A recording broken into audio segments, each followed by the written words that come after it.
Salam. Maaf ganggu. Ya. Saya nak tanya sikit berkaitan dengan RON 95. Yang subsidi kerajaan tu kan. Apa pandangan Cik? Okay, so pandangan saya berkenaan dengan Budi 95 ini adalah satu program di mana ia mudahkan rakyat, tidak perlu berdaftar lah. So basically-nya Budi 95 ni juga kita just pakaikan MyKad sahaja. And then tak perlu daftar. Berterima kasih juga kerana it's more very practical and masyarakat rakyat. Terima kasih. Sama. So terima kasih untuk kerajaan bagi turunkan beban kita orang yang ini untuk minyak. So saya ulang balik, terima kasih banyak-banyak. Thank you to our country, for our government also lah. Thank you very much. Ekonomi mau naik, yang tu saja. Semua rakyat selamat cukup. Bukan kan? Pandangan Angka tentang turun minyak ni? Okey lah macam mana? Okey lah, kita pun sikit-sikit pun sebab yang ni pun tahulah kerajaan pun nak tanggung banyak duit juga. Saya sebagai rakyat Malaysia yang mempunyai lesen bersyukur sebab kerajaan bagi bantuan Budi 95 dan dia senang sebab tak payah isi borang, dia terus ada dekat IC MyKad kita dan tak payah beratur panjang-panjang untuk daftar tak isi borang. Okay, Hai Melissa, apa pandangan ni tentang inisiatif RON nanti?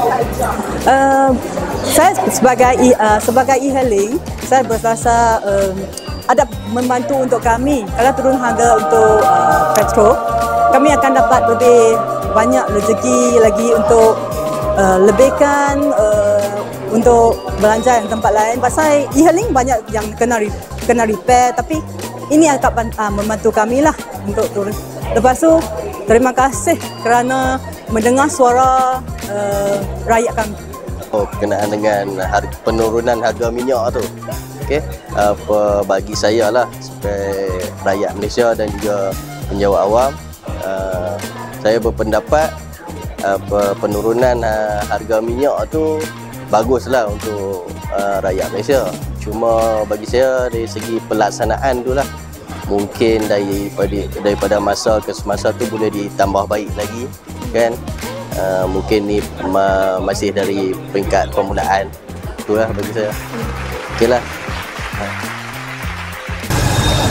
Berkenaan dengan minyak tu, subsidi minyak kan, pakai IC memang elok lah bagi penduduk Malaysia lah, bukan warga asing lah. Kerana satu bulan diperuntukkan 300 liter. Memang cukup lah kan, bersyukur lah. Kita sebagai rakyat Malaysia bersyukur. Kita jangan duk petikaikan tentang benda-benda yang negatif lah kan. Sebab benda ni dah orang bagi kan. Kalau dia tak bagi pun kita boleh buat apa, kita patut bersyukur lah kan. Dengan rakyat-rakyat asing ni tak dapat apa, kita dapat peruntukan kan. Setengah orang jadi dapat RM12 lah dalam sebulan tu.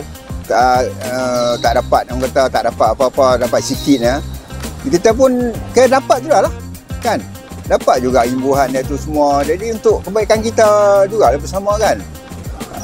Kita kena sokong lah dasar kerajaan yang buat macam tu. Okey.